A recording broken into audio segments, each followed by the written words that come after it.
The Messerschmitt Bf-109 spiraled through the morning fog of a Rechlin, trailing black smoke from its riddled engine. Inside the cramped cockpit, Oberlieutenant Klaus Steiner fought the controls with trembling hands, his third emergency landing in as many weeks. At 41 years old, with over 2,000 combat hours and 63 confirmed kills painted on his fuselage, Steiner represented the very best of what remained of the Luftwaffe's fighter force in March 1944. But as he nursed the dying aircraft toward the training field below, he knew the truth that Reichsmarshal Göring refused to acknowledge. They were drowning. Below him, spread across the fog-shrouded landscape of Mecklenburg, lay one of Germany's primary flight training facilities. What should have been a precision-organized machine for producing combat-ready pilots had devolved into something resembling a refugee camp with aircraft. Steiner could see them, even through the smoke. Dozens of training planes scattered haphazardly across taxiways, young cadets running in confused clusters, instructors gesticulating wildly at students who couldn't hear them over the engine noise. And a Rado R-96 trainer sat crumpled against a hangar, the result of yesterday's landing accident. Another one. The fifth this month. The American bombers had come again last night, targeting the synthetic fuel plant at Luena, and Steiner had led his swarm of 4 fighters against a formation that seemed to stretch from horizon to horizon. B-17s in their combat boxes, stacked like metal clouds, each one bristling with .5 caliber machine guns, and surrounding them, weaving through the formations like schools of aggressive fish, had been the escorts. P-47 Thunderbolts and P-51 Mustangs, flown by pilots who seemed to have an inexhaustible supply of fuel, ammunition, and most critically, replacements. Steiner had shot down one Mustang, watched its pilot bail out over Bavaria, then lost 2 of his own wingmen in the next 5 minutes. Good pilots, experienced men with over a year of combat flying. One had been 23 years old. The other, Johann, had been Steiner's friend since flight school in 1938, a lifetime ago when the Luftwaffe had been the most feared air force in the world. Now, as his damaged fighter's wheels kissed the grass runway with a jarring thump, Steiner could see the fundamental mathematics of their doom written in the chaos of the training field. The Americans weren't just winning the air war through superior numbers or better aircraft, they were winning it through something far more devastating. An industrial approach to pilot production that had transformed flying from an artisan craft into assembly line work. The Bf-109 shuddered to a halt near the operations building.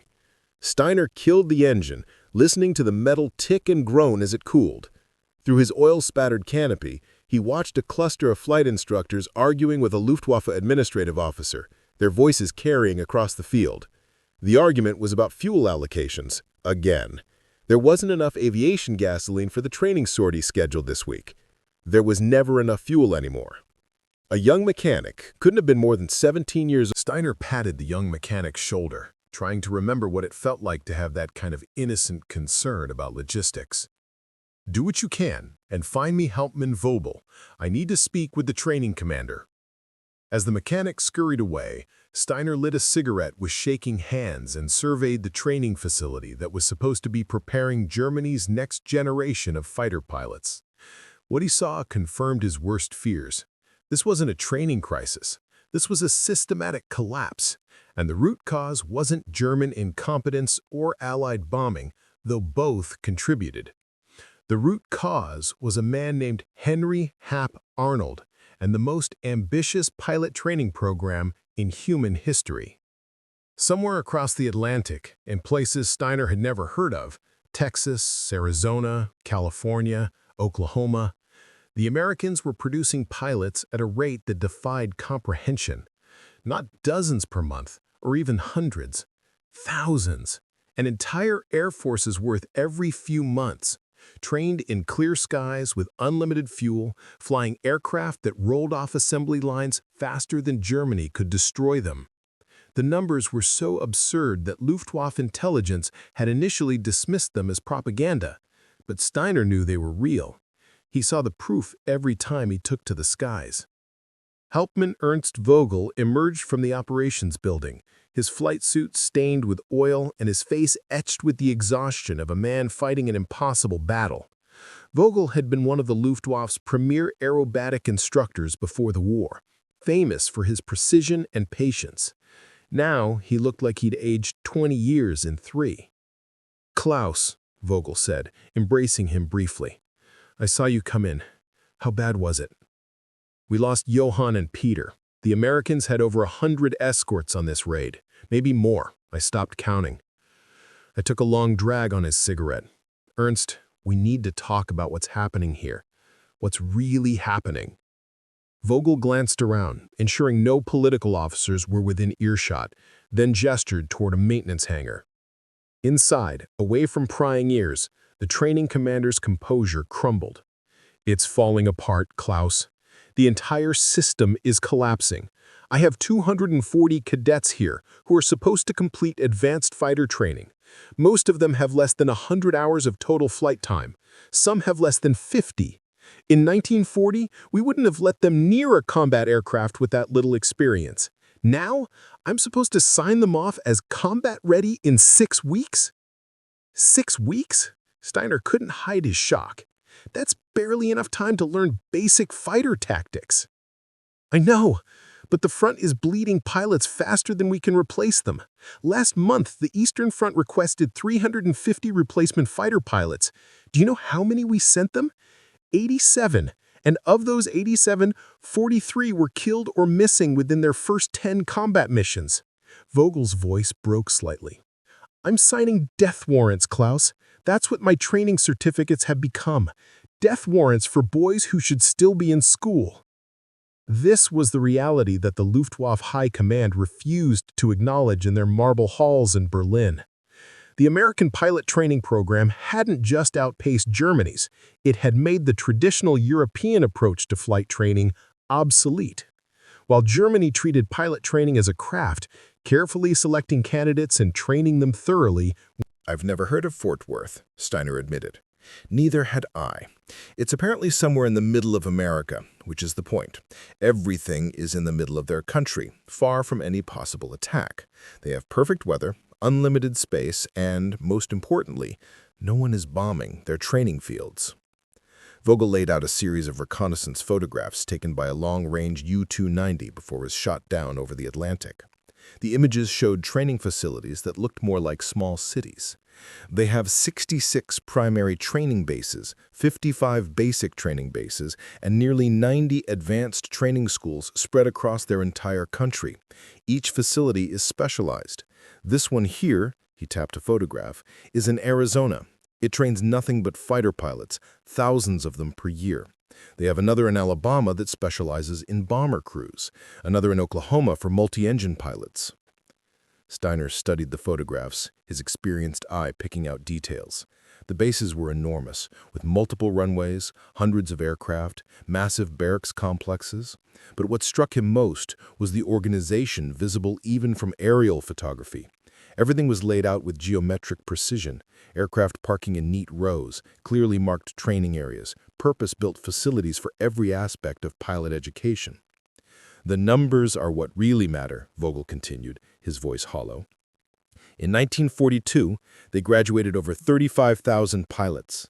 Last year, over 65,000. And this year, intelligence estimates they'll produce more than 70,000. 70,000. The number hung in the air between them like a death sentence. The entire Luftwaffe, at its peak in 1941, had fielded fewer than 15,000 pilots across all theaters. The Americans were producing nearly 5 times that many in a single year. "It gets worse," Vogel said. "These aren't just barely trained emergency replacements. The Americans put their cadets through 9 months of training. 9 months, Klaus. And that's the minimum. Some of their programs last over a year. By the time an American pilot gets to combat, he has 250 to 400 hours of flight time. He's practiced gunnery, navigation, formation flying, instrument procedures, emergency operations, everything. And he's done it all in good weather, with excellent aircraft, and with plenty of fuel and ammunition for training." Steiner thought about the terrified boys he'd seen in the ready room that morning, fresh-faced cadets waiting for their training flights.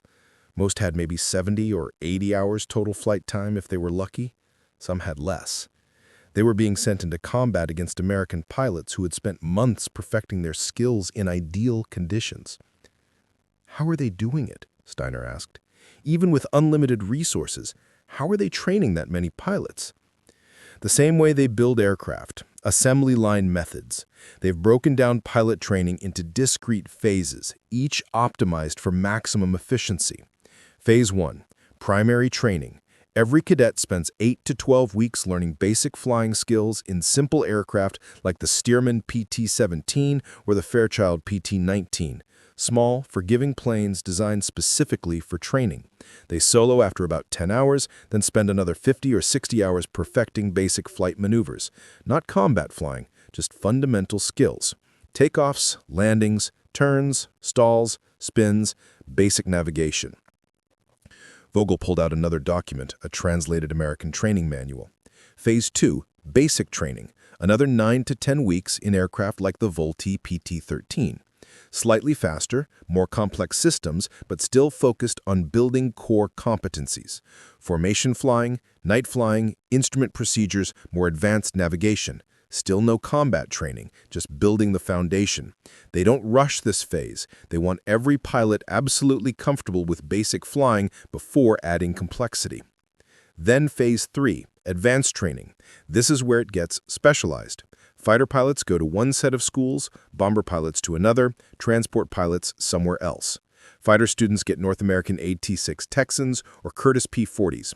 They spend 3 to 4 months learning air-to-air gunnery, tactical formations, combat maneuvers, high-altitude operations, everything specific to fighter combat. And they practice constantly. A typical American fighter pilot fires thousands of rounds in training. Thousands, Klaus. How many rounds do our Tidets fire before going to the front?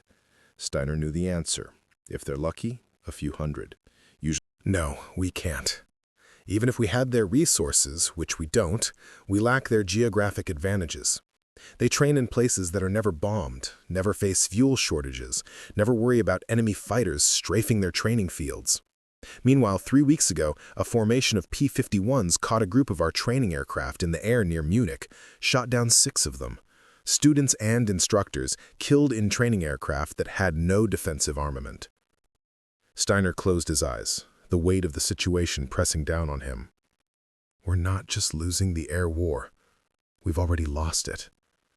These numbers you're showing me, they're from last year, which means this year will be even worse. It's already worse. Intelligence reports suggest the Americans are now graduating over 6,000 pilots per month, not per year, per month. And that doesn't count the British Commonwealth training programs in Canada, Australia, and South Africa, which are producing thousands more. The Soviets have their own separate system producing another several thousand monthly. Klaus, the Allies are creating an ocean of pilots, and we're trying to hold them back with a teacup. The sound of aircraft engines drew their attention to the hangar doors. Through the opening, they could see a training formation of FW-190s taking off, students practicing basic formation flying. Steiner counted 6 aircraft, then winced as one pilot struggled with spacing, drifting dangerously close to his wingman before correcting awkwardly. That boy, Vogel said, following Steiner's gaze, has 47 hours of flight time. 47 hours, and next week I'm supposed to certify him as combat ready and send him to France to face American pilots with 300 hours and 6 months of dedicated fighter training. Don't certify him. Keep him here. Train him properly. With what fuel? What aircraft? What time? Vogel's voice rose in anguish. I received orders yesterday. The training program is being shortened again. Effective immediately, advanced fighter training is reduced from 12 weeks to 8 weeks. 8 weeks, Klaus. And we're supposed to be grateful because at least we're getting new students. Some facilities have closed entirely because they can't get fuel allocations. This was the death spiral. As Germany lost the air war, they needed more pilots. To produce more pilots faster, they shortened training. Poorly trained pilots died faster in combat, requiring even more replacements, which meant even shorter training programs, which produced even less capable pilots who died even faster. Meanwhile, the Americans maintained their 9-month standardized program, continuously refining and improving it, producing pilots who arrived at combat units thoroughly prepared for the reality of aerial warfare. There's something else you need to know, Vogel said, lowering his voice.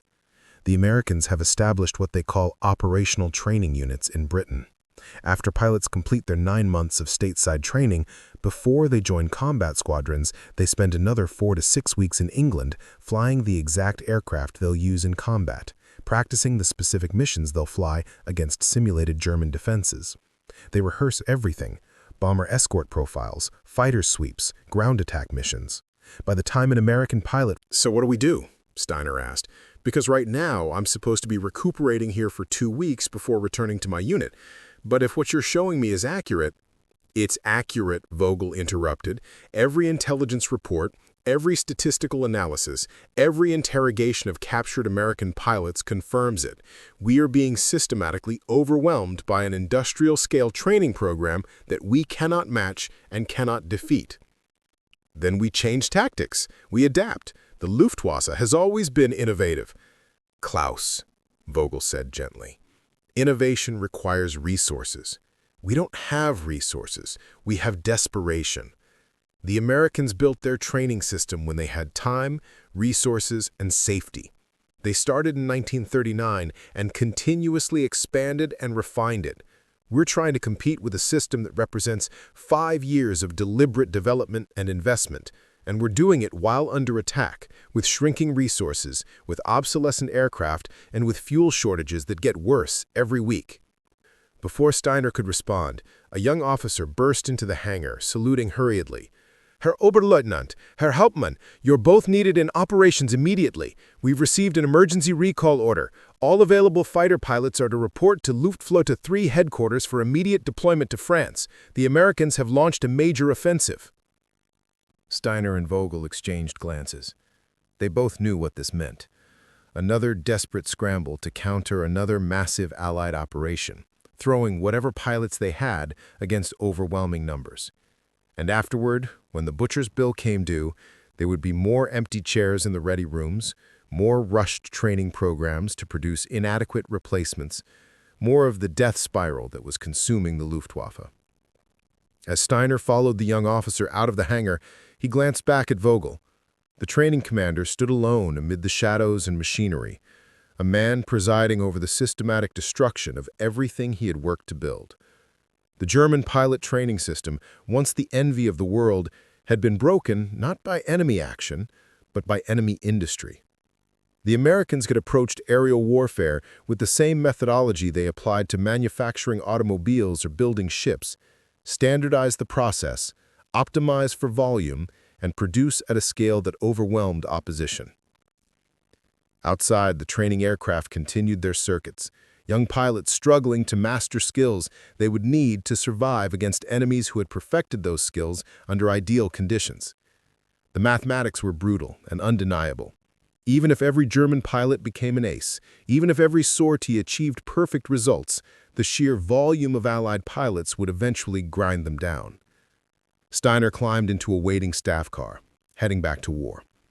Behind him, the training field at Reschland continued its desperate work, pushing undertrained pilots toward the front at a rate that could never, would never, match the production capacity of the American system.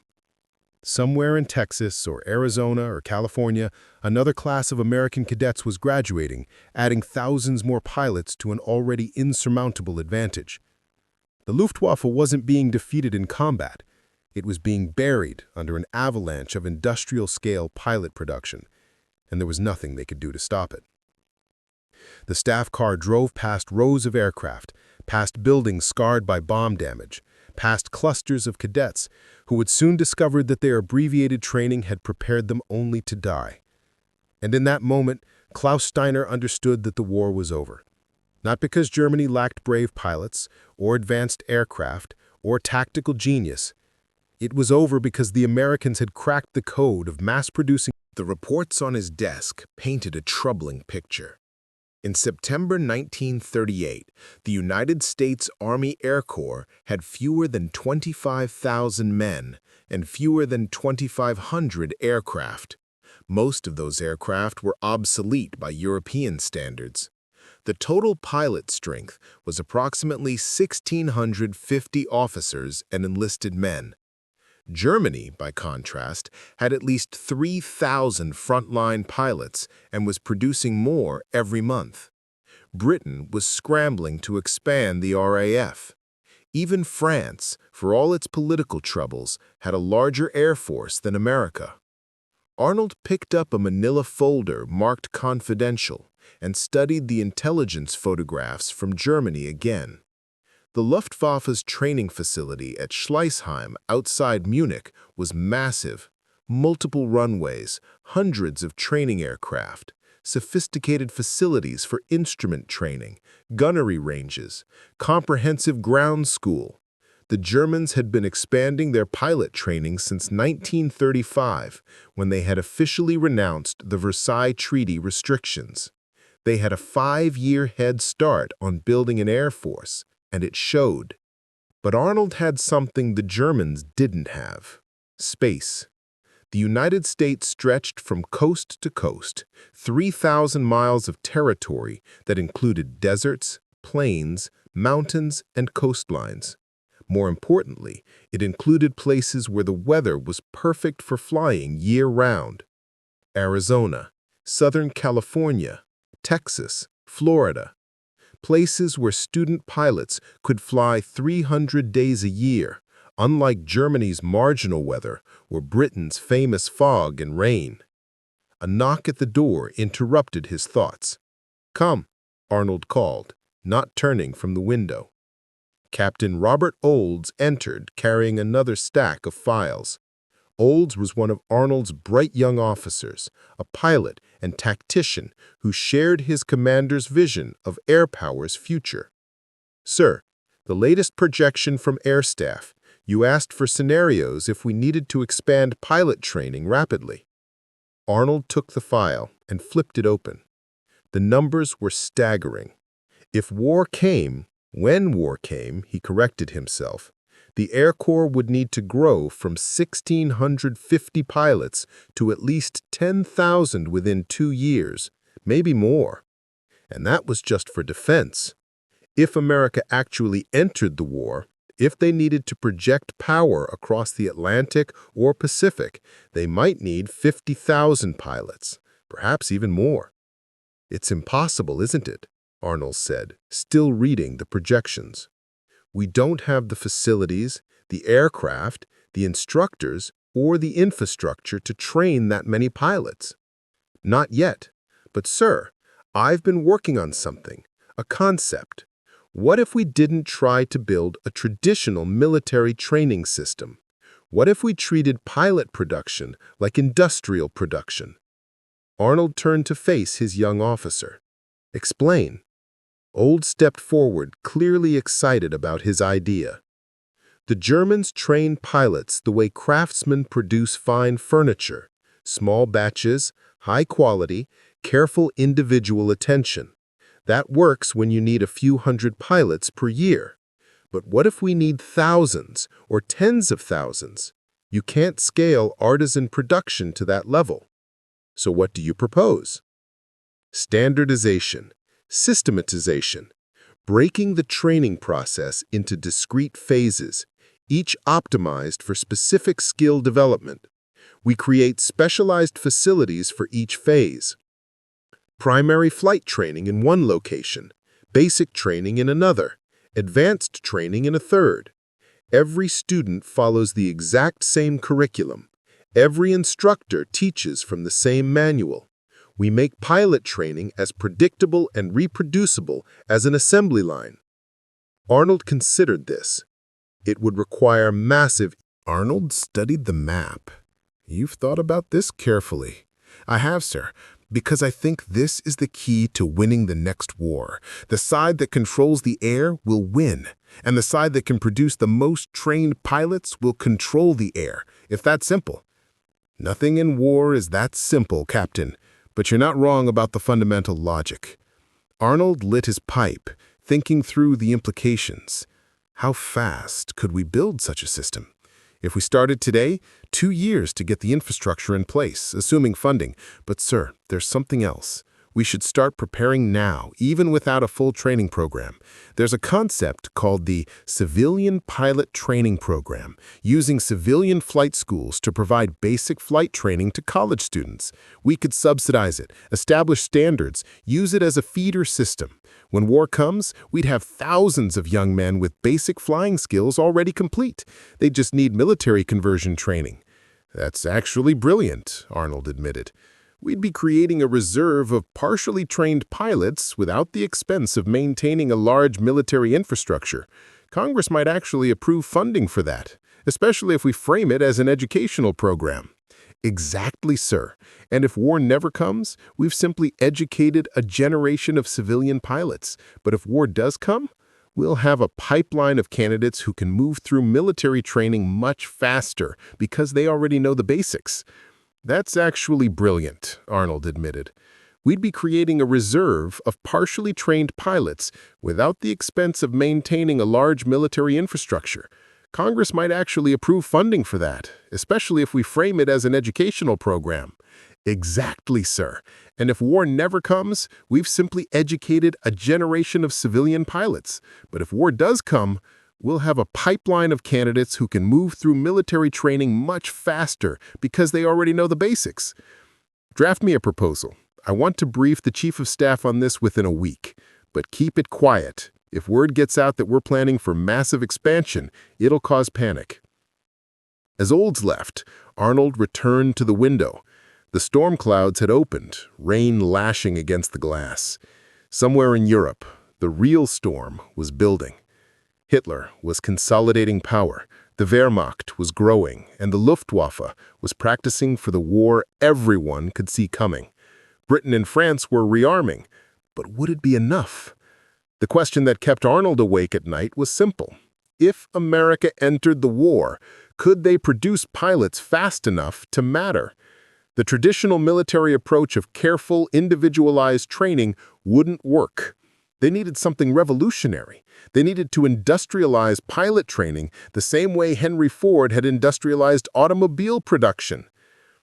3 months later, in December 1938, President Roosevelt sent a message to Congress requesting expansion of the Army Air Corps to 6,000 aircraft and proportional increases in personnel. Arnold saw his opportunity. Working with his staff, he began quietly developing what would become the most ambitious pilot training program in history. The civilian pilot who would help prove Arnold's concept was sitting in a small office in Chicago, completely unaware that he was about to become part of military history. William Parker was 22 years old, a junior at Northwestern University studying engineering, and he was bored.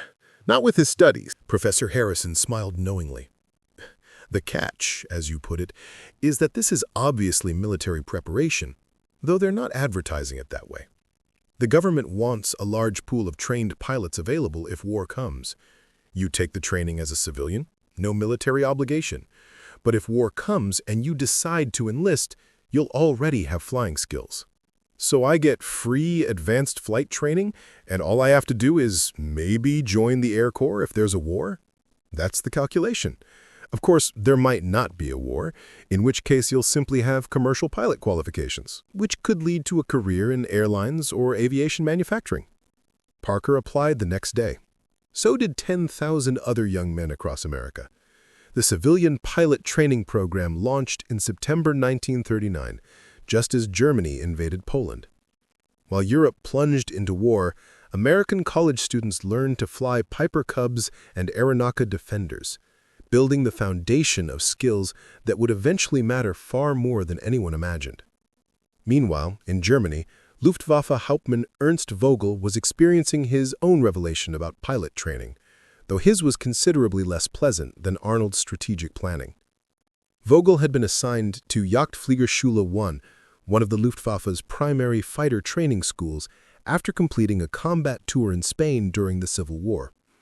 He had expected the posting to be restful, a chance to recover from combat stress while passing on hard-won knowledge to eager students. Reality proved different. The Luftwaffe's training system in 1939 was stretched thin by rapid expansion. Germany needed thousands of new pilots for its growing air force, but the training infrastructure hadn't kept pace with demand. Vogel's class of 40 students shared 20 training aircraft, Arado AR-68 biplanes, obsolescent even by 1939 standards. When aircraft were available, weather often wasn't. Germany's temperate climate meant weeks of marginal flying conditions, with students sitting idle in classrooms, learning theory but not building practical skills. Worse, the curriculum was in flux. Lessons learned in Spain hadn't been fully integrated into doctrine. Some instructors taught old tactics from the Great War. Others advocated new formations and techniques. Students received inconsistent instruction depending on which instructor they drew. There was no standardized syllabus, no unified training manual, no systematic approach to skill development. Vogel raised these concerns with his commandant, Oberst Wilhelm Balthasar, a veteran pilot with strong political connections. Balthasar listened politely, then explained the reality. Ernst, we're building an air force from almost nothing in just 4 years. Yes, there are problems. Yes, we're improvising. But we have quality. Our pilots are individually superior to anything the Poles or French can field. That's what matters. But what about numbers? Vogel pressed. The British are expanding their training programs. The French have numbers. If war comes, when war comes, German tactical superiority will compensate for any numerical disadvantages. One properly trained German fighter pilot is worth 3 mediocre enemy pilots. That's not propaganda, Ernst. I've seen it. You've seen it in Spain. Vogel had indeed seen it in Spain. German pilots flying modern Bf-109s had dominated the skies against obsolete Soviet aircraft flown by poorly trained Republicans. But he had also seen what happened when competent enemies with modern aircraft appeared. The war wouldn't remain easy forever. But Vogel kept his doubts private. In Nazi Germany, questioning the system too vocally was dangerous. So he returned to his students and did his best to prepare them for the war that was now inevitable. Poland fell in September 1939, conquered in weeks through blitzkrieg tactics, supported by overwhelming air superiority. The Luftwaffe's reputation soared. Vogel's concerns seemed unfounded. The deficiencies in the Luftwaffe training system didn't matter until they did. The turning point came not with a single dramatic battle, but with a slow, grind Thunderbolts at first, then increasingly the P-51 Mustangs that could escort bombers all the way to Berlin and back. Every one of those pilots had come through Hap Arnold's system. William Parker, the Northwestern engineering student who had joined the civilian pilot training program in 1939, now wore the silver bars of a first lieutenant in the U.S. Army Air Forces. He sat in the cockpit of his P-51D Mustang, call sign Chicago Express, third in formation as his squadron escorted a box of B-17s toward Schweinfurt. The date was October 14, 1943, a day that would be remembered as Black Thursday. Parker had 347 hours of flight time before he ever saw combat. His training had been exactly what Captain Olds had envisioned back in 1938. Systematic, comprehensive, relentless. 10 weeks at Coleman Field, Texas, learning to fly in a Stearman PT-17. Another 9 weeks at Goodfellow Field, also in Texas, mastering the more complex BT-13 Valiant. Then 4 months at Luke Field in Arizona, where he'd transitioned to the AT-6 Texan, and finally the P-40 Warhawk, learning air combat tactics, gunnery, formation flying, high-altitude operations. After graduation, he'd spend another 6 weeks at an operational training unit in England, flying the actual P-51 he'd taken to combat, practicing the specific escort profiles the 8th Air Force used, learning the recognition features of German fighters, studying gun camera footage from previous missions, absorbing lessons learned written in the blood of pilots who'd flown before him. When Parker flew his first combat mission in August 1943, he was as prepared as any pilot could be. Not fearless, fear kept you alive, but confident, competent, ready. The German pilot who would face him that October morning had been prepared very differently. Lieutenant Hans Weber had 53 hours of total flight time when he was certified as combat ready and assigned to Jagdgeschwader 3. 53 hours. He had never fired his guns at a towed target sleeve. He had not practiced high-altitude intercepts. He had flown in formation exactly twice, both times under perfect conditions. His understanding of combat tactics came entirely from classroom lectures given by exhausted instructors who were themselves recently returned from the front, often wounded, always traumatized. Weber was 19 years old. He had been in the Luftwaffe for 7 months. In another era, with another system, he might have become a skilled fighter pilot. He was intelligent, physically coordinated, brave. But time and resources that earlier classes had enjoyed were no longer available. The training program that had produced Ernst Vogel and Klaus Steiner no longer existed. In its place was a desperate assembly line pushing barely prepared boys toward certain death.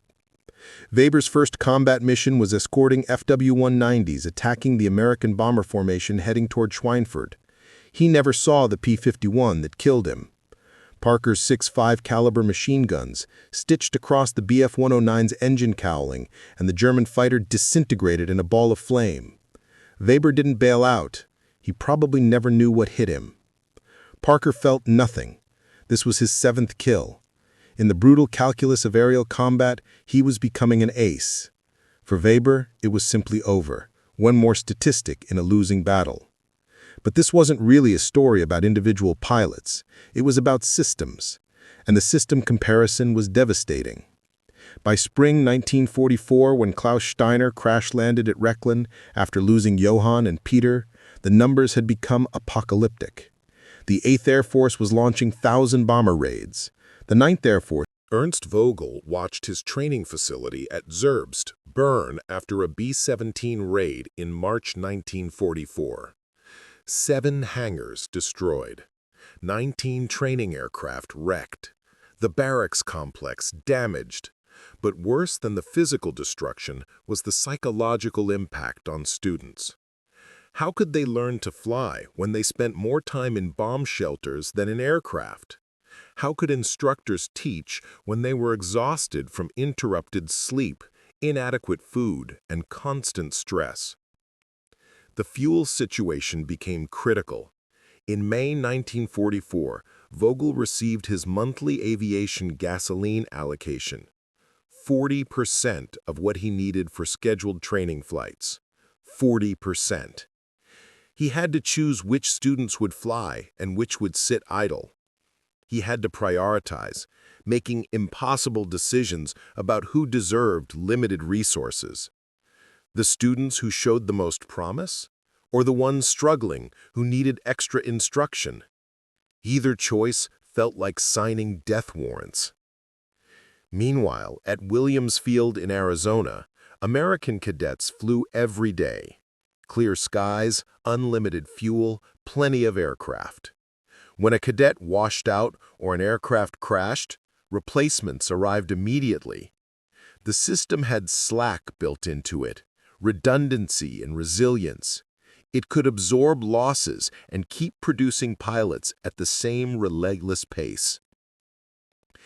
The industrial metaphor was perfect because it was literally true. Henry Ford's mass production techniques had been applied to pilot training with devastating effectiveness. Every American training base used the same manuals, taught the same curriculum, evaluated students against the same standards. A cadet who started at one base could transfer to another and continue without disruption. Instructors rotated through systematically. 6 months teaching, 6 months in combat, 6 months teaching again. This kept instructors fresh, gave them combat experience to share, and prevented the burnout that plagued Luftwaffe instructors. The American system even accounted for failure. Not every cadet made it through pilot training. The Americans accepted this. Washout rates of 30 to 40% were considered normal. Failed pilot candidates were redirected to navigator training, bombardier training, or other aircrew positions. Nothing was wasted. Every partially trained man found a role where his skills contributed. Germany couldn't afford such waste. Every cadet had to succeed, because there weren't enough replacements. Standards dropped. Students who should have washed out were pushed through anyway, sent to combat units where they died quickly, taking scarce aircraft with them. The death spiral accelerated. Klaus Steiner flew his last mission on June 6, 1944, D-Day. He led a swarm of 4 fighters, all that remained of his squadron, against the Allied invasion fleet off Normandy. The sky was black with aircraft, literally thousands of them. Fighters, bombers, transports, reconnaissance planes, and aerial armada that stretched from horizon to horizon. Steiner shot down 1 Spitfire. Then his wingman died. Then another. The 4th pilot in his formation was a 20-year-old named Fischer with 48 hours of flight time who had been in combat for 6 days. Fischer panicked when thunderbolts bounced them from above, broke formation, and flew straight into a wall of anti-aircraft fire from the fleet below. Steiner's aircraft took multiple hits. Engines smoking, controls damaged, he nursed the Bf-109 back to French soil and crash-landed in a field behind Germany. 64, Steiner corrected tiredly. I got a Spitfire on the 6th. Olds nodded respectfully. You're one of your country's best pilots. May I ask, how many hours of flight time do you have? Over 2,000 combat hours, perhaps another 1,000 in training before the war. 3,000 hours. Remarkable. Olds set down his clipboard. Can I tell you something, Oberleutnant? The pilot you shot down on the 6th, the Spitfire, he had 200 hours of training before ever seeing combat. He'd been flying operationally for 3 months, probably 400 hours total. You had 3,000 hours and killed him. I don't understand your point, Steiner said. My point is that you're an incredibly skilled pilot, but we have 10,000 pilots with 400 hours each. You have, what, maybe 500 pilots with your level of experience remaining in the entire Luftwaffe? The mathematics don't work in your favor. Even if every one of your remaining aces shot down 10 of our pilots, we'd still have overwhelming numbers. Steiner said nothing. What was there to say? Olds was simply stating facts. Here's what I really want to know, Olds continued. How many hours of training do your replacement pilots receive now? Steiner hesitated, then answered honestly. Some have as little as 40 hours before being sent to combat units. Olds shook his head sadly. We're killing them, aren't we? Not because they're bad pilots, but because they're undertrained and overwhelmed. 40 hours versus 300 hours. It's not even a fair fight. War isn't fair, Steiner replied. No, but this isn't about fairness. It's about systems. Your training system was excellent when you had time and resources. Our system was designed specifically to work under the conditions we have now. Mass production, unlimited resources, perfect geography. We industrialized pilot creation. You tried to maintain a craft approach while under attack. The outcome was inevitable. The Luftwaffe never recovered from the systematic destruction of 1944. By the time Ernst Vogel's training school was finally overrun by Soviet forces in April 1945, it had been reduced to a few damaged buildings and no aircraft at all.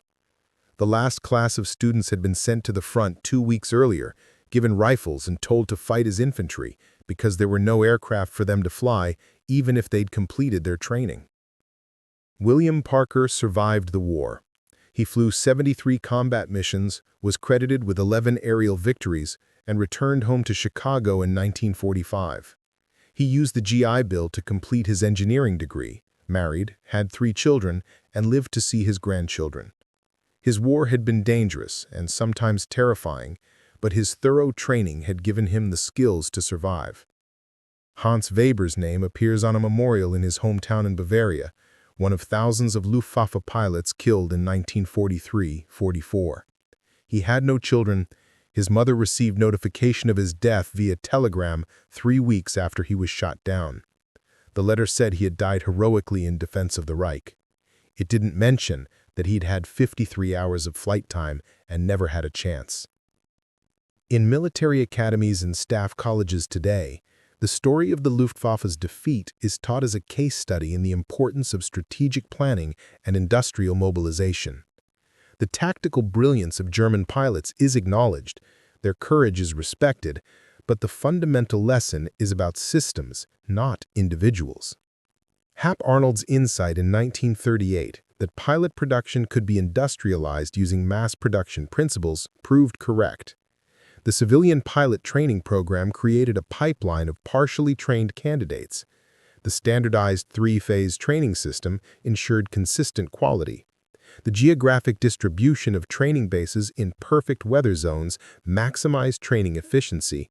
The rotation system for instructors maintained quality and prevented burnout. The numbers tell the story. From 1939 to 1945, the United States trained approximately 193,000 pilots. Britain trained another 125,000 through Commonwealth programs. The Soviet Union trained an estimated 45,000. The Luftwaffe trained approximately 30,000 pilots during the entire war, and by 1944, they were struggling to provide even minimal training to desperate replacements. Klaus Steiner survived captivity and returned to Germany in 1948. He never flew again. In the 1960s, a historian researching the air war interviewed him about his experiences. At the end of the interview, Steiner said something that summarized the entire story. "We lost because they built a system that could produce adequate pilots in huge numbers faster than we could produce excellent pilots in small numbers. In the end, 10,000 adequately trained pilots beat 1,000 excellently trained pilots.